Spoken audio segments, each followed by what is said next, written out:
नमस्कार, आदाब, सत श्री अकाल। कैसे हैं आप? मैं हूं डॉक्टर परमजीत और आप देख रहे हैं डॉक्टर एजुकेशन।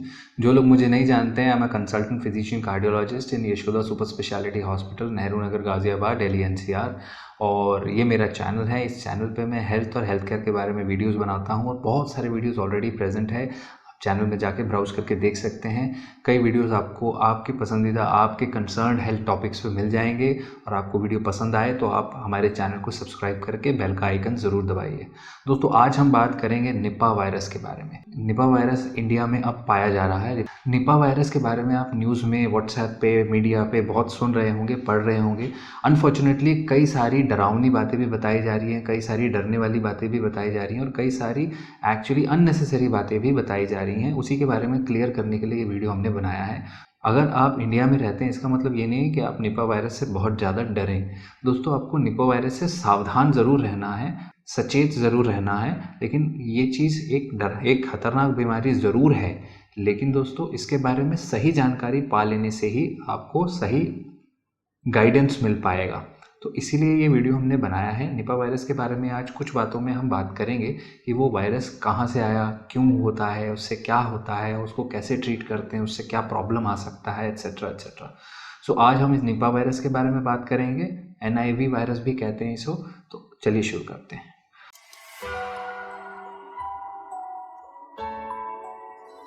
अगर आप भी हेल्थ के बारे में जानना चाहते हैं तो सब्सक्राइब करिए मेरा ये चैनल डॉक्टर एजुकेशन और बेल का आइकन दबाइए ताकि आप आने वाले हर वीडियो का नोटिफिकेशन सबसे पहले पाएं।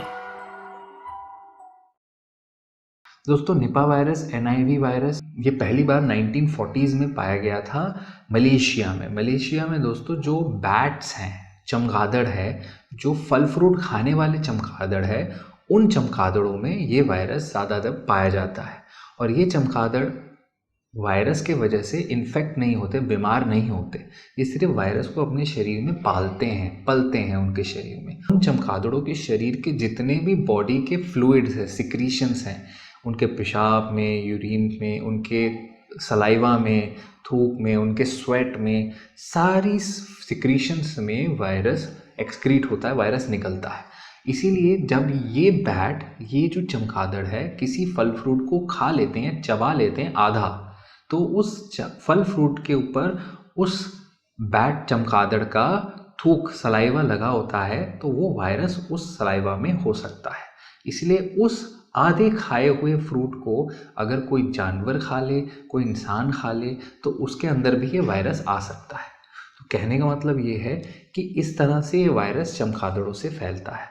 दूसरा तरीका, ये चमगादड़ जहाँ पर हैं, जैसे मलेशिया में पहली बार जब ये फैले थे, तब ये कुछ ऐसा हुआ था कि ये चमगादड़ जिन पेड़ों के ऊपर जाके फल खाते थे, उन पेड़ों के नीचे सुअरों के फार्म थे, पिग फार्म थे। और पिग फार्म्स में ऑब्वियसली ये जो चमगादड़ के आधे खाए फ्रूट्स भी गिरते हैं, और चमगादड़ भी जो अपना यूरिन है, पेशाब है, वो भी इस तरह से कर देते हैं। तो पिग फार्म में, सुअरों के फार्म में वो चमगादड़ों के वजह से वायरस आ जाते हैं। और ये फ्रूट, ये वो चीज़ें खाने से उन सुअरों को, उन पिग्स को वायरस इन्फेक्शन हो जाता है। जब ये पिग्स को होता है, सुअरों को होता है, तो वो सुअरों के अंदर खांसी का एक बलगम जैसी खांसी आ जाती है। और वो सुअर, कई बार ऐसा भी कहा जाता है, बार्क करते हैं।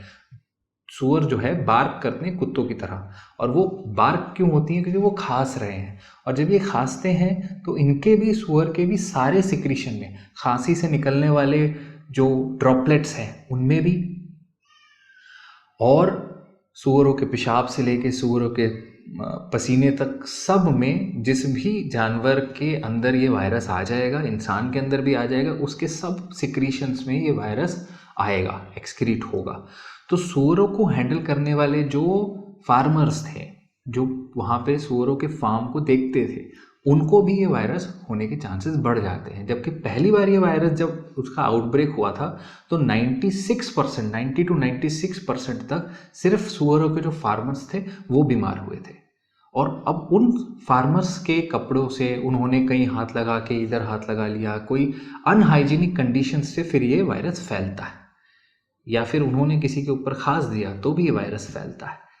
तो अनहाइजीनिक कंडीशन से फिर ये वायरस फैलता फैलता बांग्लादेश से अब इंडिया तक आ चुका है। इंडिया में केरला में ये वायरस बड़ी तेज़ी से फैल रहा है।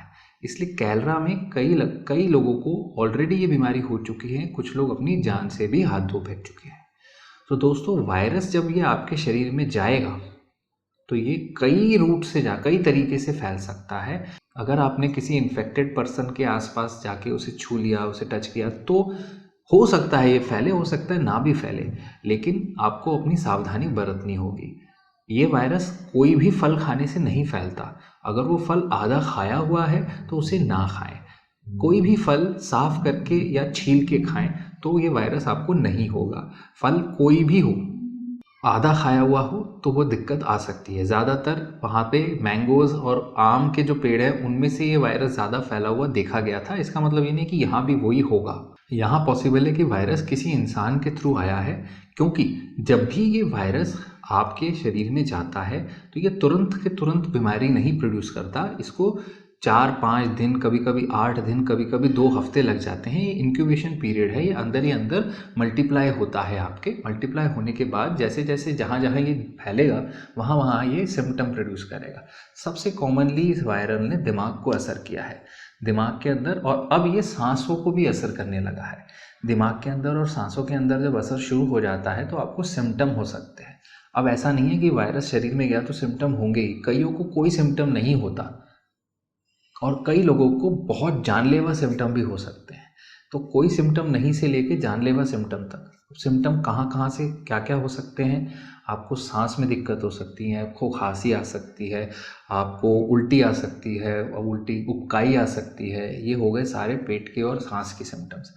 आपको दिमाग के लिए आपको बुखार आ सकता है, आपको गर्दन में जकड़न आ सकती है, नेक रिजिडिटी आ सकती है, आपको सर दर्द हो सकता है, चक्कर आ सकता है, बेहोशी आ सकती है, नींद ज़्यादा आ सकती है, डिलीरियम हो सकता है, और आपको आँखों से ब्लरिंग हो सकता है, दो दिखने हो सकता है, आपको रोशनी से डर लगना शुरू हो सकता है, फोटोफोबिया हो सकता है। तो बहुत सारी चीज़ें हो सकती हैं इस वायरस के इन्फेक्शन में, और ऐसा ज़रूरी नहीं है तो हर एक केस को ये सब कुछ होगा। किसी किसी को कुछ होते हैं, किसी किसी को कुछ नहीं होते हैं। और दोस्तों ये बात समझिए, अगर आपको ये वायरस इन्फेक्शन हो गया है तो जब भी ये सिम्टम शुरू होते हैं, जब भी आपको बीमारी की दिक्कत शुरू होती है, तो 60% तक लोग जो हैं 60% तक लोग जो हैं अगले 24 से 48 घंटे में कोमा में चले जाएंगे। ये बहुत सीरियस कंडीशन है वायरस की, आप कोमा में भी जा सकते हैं। 60% चांसेस हैं, और 25% तक चांस है कि आपको दौरे पड़ेंगे, सीजर होंगे, कन्वल्जन्स होंगे।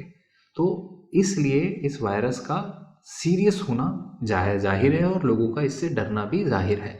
और इस वायरस के लिए इसीलिए बहुत सारे प्रचार ऑलरेडी हो रहे हैं। और केरला में कई डॉक्टर्स और नर्सेस स्टाफ ऑलरेडी लगे हुए हैं कि इस वायरस से जितने लोग ऑलरेडी पीड़ित हैं उनका सही से इलाज हो सके। लेकिन अनफॉर्चुनेटली दोस्तों, इस वायरस का कोई डेफिनेट इलाज नहीं है। इस वायरस के खिलाफ कोई बेसिक डेफिनेट दवा नहीं है। इस वायरस की वजह से जहाँ जहाँ सिम्टम आ रहे हैं, जो जो आपको दिक्कतें आ रही हैं, अगर दिमाग में सूजन है, छाती में सांस में दिक्कत है, तो उन चीज़ों को रिलीफ करने की दवाई दी जाती है, सिम्टोमेटिक ट्रीटमेंट दिया जाता है। अगर आपका सांस रुक रहा है तो उसकी दवा दी जाती है, दौरा पड़ रहा है उसकी दवा दी जाती है। तो इस वायरस का स्पेसिफिक कोई ट्रीटमेंट नहीं है, सिम्टोमेटिक ट्रीटमेंट होता है। और सेकेंडरी इन्फेक्शन जो होता है, जैसे आप कमज़ोर हैं, बीमार हो गए, तो डबल इन्फेक्शन, कोई और बैक्टीरिया आपको आके जकड़ सकता है, और सेकेंडरी इन्फेक्शन की वजह से फिर बात कॉम्प्लिकेट हो सकती है। तो सेकेंडरी इन्फेक्शन से आपको बचाया जाता है। कईयों में देखा गया है कि वायरस जो है अपना ऑब्वियसली जो उसका साइकिल है वो कंप्लीट करके शरीर खुद इसे ठीक कर लेता है, यानी वायरस को मार देता है, लेकिन आपको सपोर्टिव ट्रीटमेंट की ज़रूरत होती है। लेकिन कईयों में ये प्राण घातक भी हो सकते हैं, और कई अपनी जान से हाथ धो चुके हैं। तो दोस्तों इसीलिए ये वायरस काफ़ी डेंजरस है। हाँ, एक दवा है रिबाविरिन करके, वो एक एंटीवायरल ड्रग है। उस दवा का प्रॉमिसिंग रिजल्ट्स देखे गए हैं कि इस वायरस के खिलाफ जहाँ जहाँ ये टेस्ट किया गया है, थोड़ा बहुत प्रॉमिसिंग रिजल्ट्स हैं कि वायरस की जल्दी ट्रीटमेंट, जल्दी ठीक हो जाने के चांसेस होते हैं। सो उस एंटीवायरस को भी यूज़ किया जाता है आपके ट्रीटमेंट में। तो दोस्तों ये चीज़ जानना ज़रूरी है कि आप कैसे पता करेंगे कि ये वायरस आपको इन्फेक्ट कर चुका है या नहीं। दोस्तों जब भी कोई भी वायरस आपके शरीर में जाता है तो आपका शरीर उस वायरस को तोड़ के उस वायरस के कॉपीज़ बनाता है, क्योंकि वायरस एक डीएनए या आरएनए का वायरस होता है और उस डीएनए आरएनए से कॉपीज़ बनती हैं और जब ये कॉपीज़ किसी भी सेल को डैमेज करती है तो आपके बॉडी के जो मैकेनिज्म्स हैं वो इस वायरस को जाके मार देते हैं। जब भी एक भी वायरस को ये मारता है तो वायरस के अंदर जो एंटीजेंस हैं उनसे आपका शरीर एंटीबॉडी बनाता है। तो ये एंटीबॉडी को हम डिटेक्ट कर सकते हैं टेस्टों से। किसी भी वायरस के खिलाफ 2 प्रकार के एंटीबॉडीज ज़रूर बनते हैं, एक आईजीएम, एक आईजीजी। आईजीएम एंटीबॉडीज़ पहले बनता है जब वायरस नया नया आता है, इसलिए जब भी आपको नया इन्फेक्शन है तो आईजीएम एंटीबॉडी उस वायरस के खिलाफ वाला हम टेस्ट कर सकते हैं एलाइसा टेस्ट से। अगर आपके अंदर आईजीएम एंटीबॉडी है तो आपको रिसेंट इन्फेक्शन हुआ है, अभी अभी का इन्फेक्शन है। कुछ समय के बाद हमारा बॉडी क्या करता है, आईजीएम एंटीबॉडीज़ के बाद आईजीजी एंटीबॉडीज़ बनाता है। आईजीजी एंटीबॉडीज़ का काम है उस वायरस की याद रखना, मेमोरी रखना कि आगे चल के कभी वो वायरस आपके अंदर आ जाए तो आपके शरीर जो है उसको पहले ही मार सके। अगर आपके अंदर आईजीजी एंटीबॉडीज़ मिल रहा है तो आपको पहले कभी इन्फेक्शन हुआ था या कुछ महीनों पहले, कुछ हफ्तों पहले का इन्फेक्शन है। सो आईजीजी एंड आईजीएम एंटीबॉडीज़ का टेस्ट होता है और आपके जो बॉडी के फ्लूइड्स हैं, आपके शरीर की जो सिक्रीशंस हैं, सलाइवा, यूरिन, ब्लड और ब्रेन के अंदर सेरेब्रोस्पाइनल फ्लूइड, उस सेरेब्रोस्पाइनल फ्लूइड या इन सारे सिक्रीशंस में से वायरस को एक्सट्रैक्ट या आइसोलेट भी किया जा सकता है पीसीआर टेक्निक से। ये सारे टेस्ट्स हैं जिनसे कि पता किया जा सकता है कि आपको ये वायरल इन्फेक्शन है या नहीं। तो दोस्तों, अगर आपको लगता है कि आपको किसी भी प्रकार की कोई दिक्कत है, मेजर प्रॉब्लम लग रही है और आप केरला से होकर आए हो या आपको डाउट है कि आपको कहीं ये इन्फेक्शन है तो नहीं, तो ये टेस्ट आप करवा सकते हैं और चेक करा सकते हैं। अगर आपको आईजीएम एंटीबॉडीज़ नहीं मिल रहे हैं आपके शरीर में तो आपको ये वायरल इन्फेक्शन नहीं है। तो आपको डरने की कोई बात नहीं है, पैनिक करने की कोई बात नहीं है, सावधान रहने की बात है, वायरस को समझने की बात है और होपफुली ये आपको दिक्कत नहीं आएगी। अगर ये आती भी है तो ट्रीटमेंट ये है जो हमने अभी बताया। कई दफ़ा कई लोगों में ये वायरस बिना किसी दिक्कत के ठीक भी हो जाती है शरीर में आने के बाद भी, लेकिन उन लोगों में भी ये वायरस जो है आगे चल के रिलैप्सिंग एन्सेफेलाइटिस यानी कि कुछ महीने बाद या कुछ सालों के बाद फिर आपके दिमाग में, ब्रेन में इन्फेक्शन कर सकती है। तो इसीलिए अपने न्यूरोलॉजिस्ट से बात करें और इस वायरस के बारे में जानकारी लेके अपनी सही तरीके से इलाज कराइए अगर आपको किसी भी प्रकार की ऐसी दिक्कत है या डाउट है तो। खासकर केरला में जो लोग हैं वो सावधान रहें इस बात से, और आसपास के जितने भी लोग हैं उन सब ने ये चीज़ ज़रूर फॉलो करनी है कि इस वायरस से बचने का सबसे ज़रूरी तरीका है हाइजीन। अगर आप अपनी हाइजीन मेंटेन करेंगे, यूरिन, पेशाब से लेके स्टूल, पॉटी तक, या अपनी स्वेट से लेके जो सलाइवा है, थूक तक, उन सब को आपने सही तरीके से डिस्कार्ड करना है। कोई भी इधर उधर ना थूकिए। खांसी करते हैं तो मुंह पे कपड़ा रखिए। अगर आप किसी पेशेंट से देखने जा रहे हैं अस्पताल, किसी भी अस्पताल कहीं भी जा रहे हैं तो मास्क पहन के जाइए। अपने आप को बचाइए, अपने बच्चों को बचाइए। हमेशा दिन में 5-6 बार हाथ धोइए। कोई भी फ्रूट खाने से पहले उसको अच्छे से धोइए, छील के खाइए, और कटा हुआ या खाया हुआ फ्रूट ना खाइए। तो कुछ चीज़ों का ध्यान रखना पड़ेगा दोस्तों। ये वायरस दोस्तों आपको कई तरीके से हो सकता है। आपको इस वायरस के बारे में सही जानकारी होनी बहुत ज़रूरी है। होपफुली जल्दी ही इस वायरस के बारे में कोई वैक्सीन या कोई प्रॉपर ट्रीटमेंट ज़रूर आ जाएगा। तब तक के लिए आपको अपना ख्याल खुद रखना है, और अगर आपको डाउट है तो टेस्ट कराने हैं। दोस्तों, होप आपको ये वीडियो से मदद मिली होगी। अगर मिली है तो इस वीडियो को शेयर ज़रूर करिए और हमारे चैनल को सब्सक्राइब करिए, लाइक करिए, शेयर करिए और बेल का आइकन ज़रूर दबाइए। अगली बार तक मैं हूं डॉक्टर परमजीत और आप देख रहे हैं doctor education. Stay connected, stay healthy.